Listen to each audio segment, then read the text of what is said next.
Chapter 3. Frances awoke with the pale sunlight that filtered through the room's one small window. There was no time to lie in bed clinging dreams. Too much had to be done. As Frances sat on the edge of the bed, blinking sleep from her eyes, Megan smiled at her. Gentle Megan, as usual, was first up, already dressed and tending to breakfast. Frances smiled back, thinking how peacefully reassuring it was that every morning repeated itself over and over.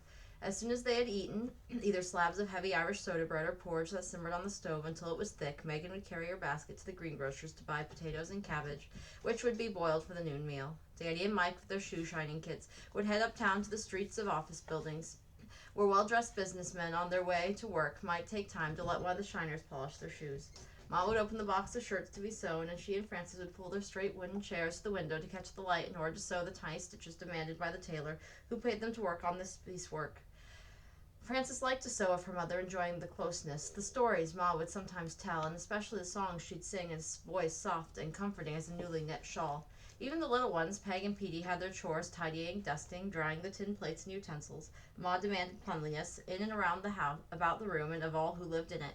Each week the children carried buckets of water from the trough in the hall, and Ma would heat it by the kettleful to fill the large round tub that stood on the edge of the corner behind the stove until everyone had bathed.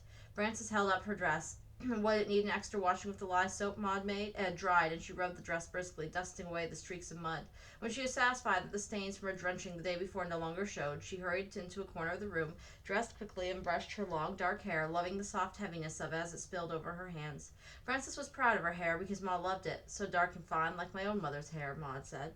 As they came to the table, Mike was reading a tired copy of a dime novel, Seth Jones, or Captive of the Frontier. He looked up at Frances and said, "Now this is an exciting story. If you want to read it again, you'll have to wait." Frances laughed. "I've read it. I told you. I don't like the story much. I don't want to read about the frontier." She dropped into the nearest chair. Petey immediately crawled onto her lap, and Frances nuzzled his cropped long curls. "I don't understand you," Mike said. "The frontier's exciting. I've heard tales about the wide open spaces filled with herds of deer and buffalo. Think of this. Each man has his own horse and can ride for miles and miles without seeing a single building. And there's Indians who ride wild horses and gallop down from the hills, whooping and hollering. I'd like that, I would." Frances sniffed. "Huh, if all that's true, then the West, with all its wild ways, is a place where I'm never going to be. And you can bet on that." Mike plopped his empty bowl onto the table and picked up his shine kit. "Off to meet the swells," he said. "Let's hope the dust from yesterday's wind dirtied a lot of boots." Ma smiled. Mike, whose infectious grin was as bright as his tousled red hair, could always make her smile. "Wait for me," Danny cried, through a mouthful of gruel. "Hurry up, then," Mike said. He pulled on his jacket and cap as he walked to the door. Although Danny was an inch taller than Mike, who was small for his age, Mike, as older brother, had no trouble keeping Danny in line. Now it was Frances's chance. She slipped behind Mike and pushed him into the hallway, quietly shutting the door behind her. "I have to talk to you, Mike," she said. "I want to ask you a question." He grinned. "If you're lucky, I'll give you an answer. It's about last night. You came home just before Ma and me. She didn't see you, but I did. When you came in, I was sleeping soundly.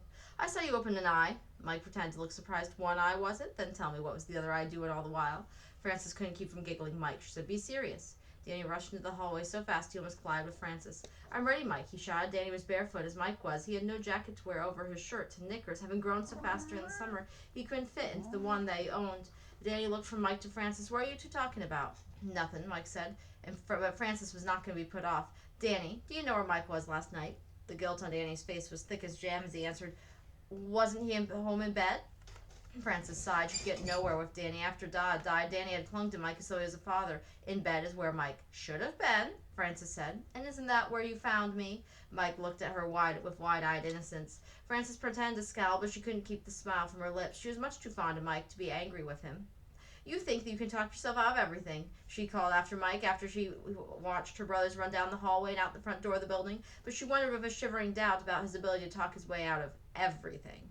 Frances hesitated a moment outside the room. While Mara lived, people were up and about, and she knew they would be. Mara's Uncle Garrick opened the door to Frances's knock. He was a rag picker by trade, who searched through scraps for gutters for rags, then washed and sold them.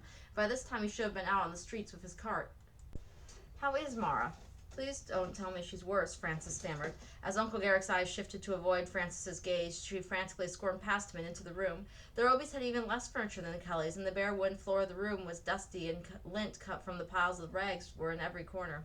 Mara, who lay on a small pallet, was covered with a thin, dirty blanket. Her dark hair was damp and plastered her skull as though it had been painted there, and her cheeks were red and flushed. Frances gasped. The smell of illness, so strong in spite of the thick stench of garlic in the air, carried her back to the terror and pain of when Dot had been so ill. She hurried to Mara's side, kneeling beside her. "Do you have medicine for her?" Frances asked. "Good soup. Make better," Antonushka said. She tried for more words, but her English was not very good. She held up some piecework she laid across Mara's pallet. "Better soon. Then she can sew. Much work to do." She glanced at Mara as though the girl were lazy and taking an unearned rest. "Soup's not enough," Frances said firmly. She could see the watery brown liquid that was simmering in an iron pot on the Roby stove. She took Mara's hand, but it was damp and limp as Dawes had been. Suddenly terrified, Frances jumped to her feet and shouted she should go to a hospital where a doctor can care for her. Mara's aunt and uncle began to speak rapidly in a language Frances couldn't understand. It was easy to tell, however, they were frightened of the hospital, where so many sick people were taken, never to return, and of doctors, who would demand money in exchange for medicine. How could she make them understand that Mara needed more help than they could give? Next to Megan, Mara was Frances's best friend. The day the Kellys moved into the building, Mara had approached Frances with a shy smile and nodded string and invited her to share a game of cat's cradle. Since then they had talked and walked and played together whenever they could leave work behind long enough. Fiercely determined that she would not lose Mara, Frances ignored the Robys and bent over her friend. "Do you want to go to the hospital where the doctors will help you?" she asked. Mara was barely able to nod her head. Ignoring the excited chatter of Uncle Garrick and Antonushka, Frances rushed from the room. As she ran to her own home, her heart was beating so hard it pounded in her ears. She managed to stammer, "Mara's very sick, Ma. I'm afraid. Please help her."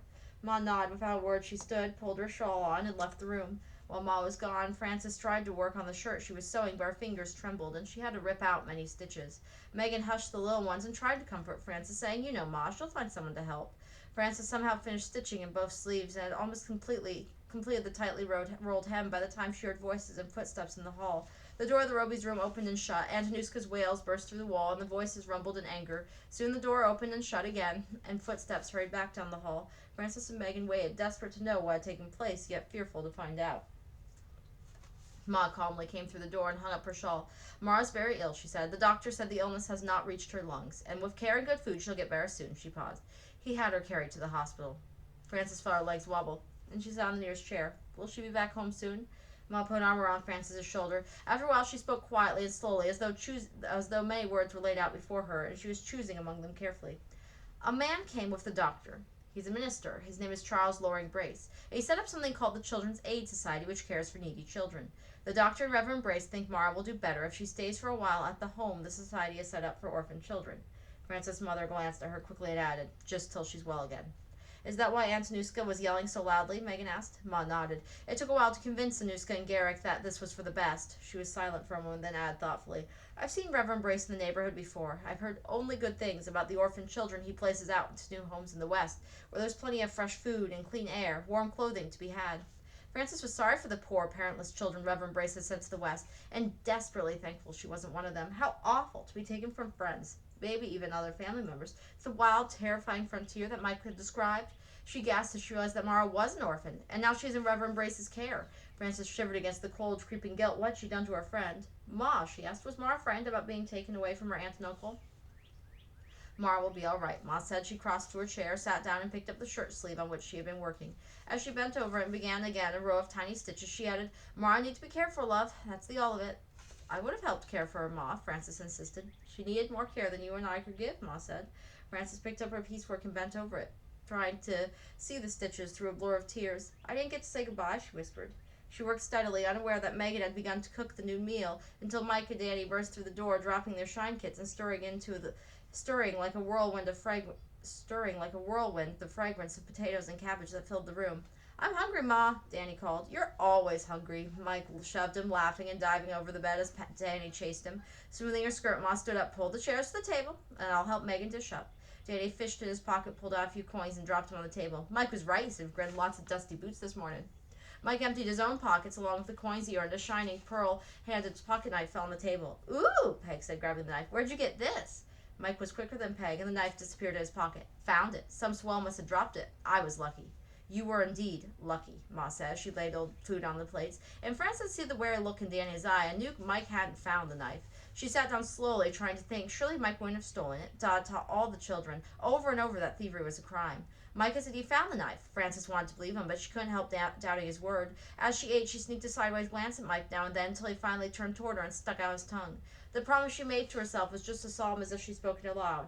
All right, Michael Patrick Kelly, that does it. Whatever you're up to, like it or not, I'm going to find out. After their meal, Ma folded two of the shirts carefully and wrapped them in a brown paper in which they'd arrived. Will you take these to Mr. Tots, Frances? He'll give you a little rest from the sewing. Just come home before 4 so we can go to work on time. Mike immediately declared he had to get back to shining, and Danny scurried through the door on Mike's heels. This is my chance, Frances thought. She was the eldest in the family. If Mike was doing something that might get him into trouble, she would find out and put a stop to it. Giving her brothers just enough time to leave the building, she raced down the hall and out to the street so that she could follow them at a safe distance. As they traveled uptown, Frances dodged and squeezed in and out among women with shopping baskets on their arms, peddlers making sales, and barrels of salted fish, pickles, and crackers lining the sidewalk under storekeepers' awnings. The midday streets were noisy and crowded, and Frances had to scramble to keep up from losing sight of her brothers. Why did I start this? She muttered to herself, but she had, and she was stubbornly determined to stick out the task. She followed the boys for blocks till they reached a neighborhood of fine stores, restaurants, and hotels. But she halted as she saw Mike stop to say something to Danny and point north along Broadway. Obviously, Mike was sending Danny away, and Danny was reluctant to go.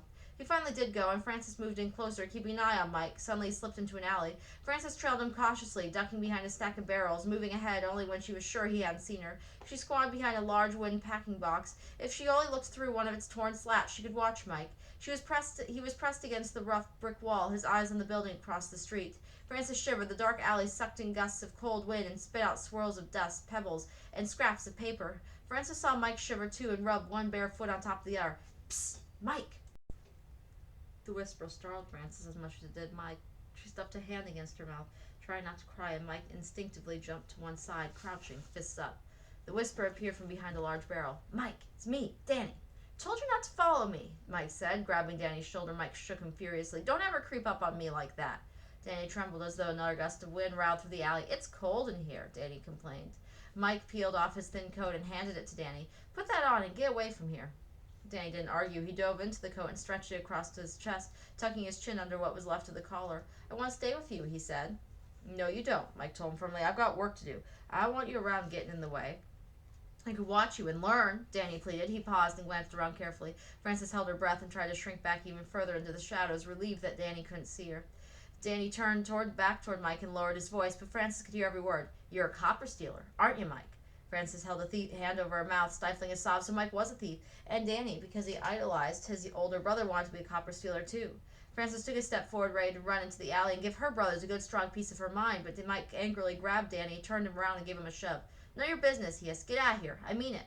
Flinching like a hurt pup, Danny ran back the way he'd come, and once again Frances saw Mike position himself against the wall, staring intently at the impressive building. She knew the building. Inside was an elegant restaurant. Frances started toward Mike, then paused. If she confronted Mike with a threat to tell Ma of what he was doing, would he listen, or would he try to shove her away, as he'd done Danny? Before Frances could decide, a large door swung open across the street. A group of gentlemen in greatcoats and top hats, loudly talking and laughing, sauntered from the restaurant. Mike crouched like a runner before a race. Oh no, Frances knew what he was going to do. She tried to shout, but the words grated against her throat like sharp-edged stones.